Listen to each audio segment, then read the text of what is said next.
Right there with a stone on it. It's a Medal of Honor stone. That's the highest award that you can get in a medal. There, it's right there, him and his wife. He was born in 1869 and died in, he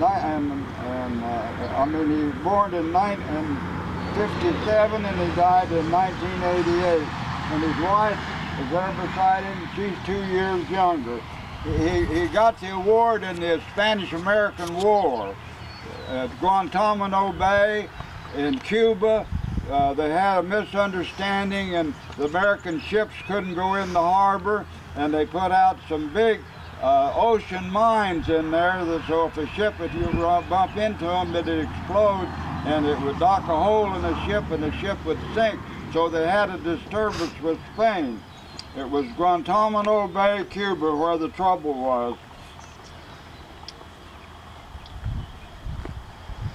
He joined the Navy in 1890. 1890 he joined the Navy, and then in 1910 he retired from the Navy. In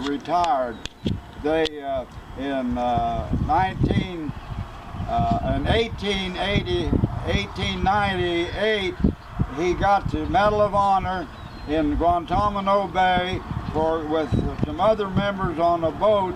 They got out in the boat and they oared out to where these mines were, and they had a rope they put around them, and they oared and took the mines clear over to the shore and got rid of them, and it was for that reason that he got the honorable medal.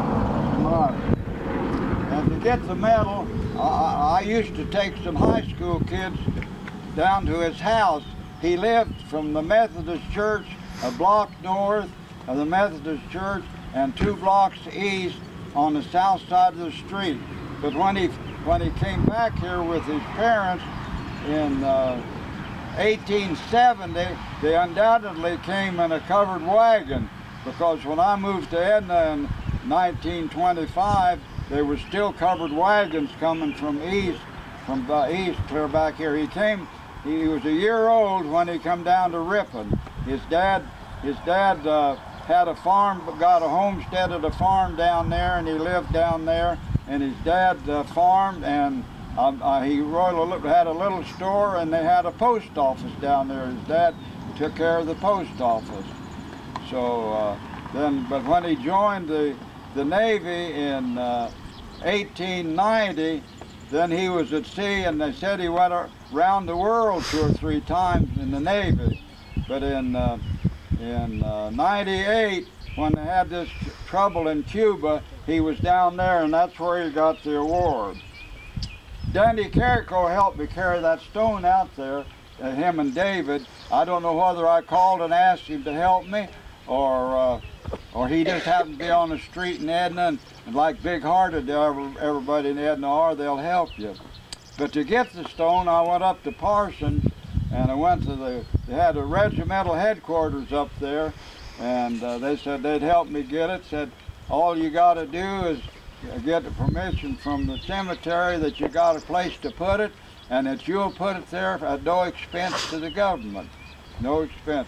So they signed it up, we mailed it in about a month the stone came. So is there anything you want to ask me about it? I visited him in his house. If you want to find out more about it, down at the museum, they've got a whole section down there, big folder and an envelope and a notebook that's got all this, a lot of material in it, and then his picture's up on the wall, isn't it? It's on that south wall, and it'd be worth going in there. The museum is nice anyway, but it'd be nice to go in and see what he had. Anybody got a question they want to ask me? Thank you, Verl. That's all I got. Thank you very much. You're welcome. Okay. Okay.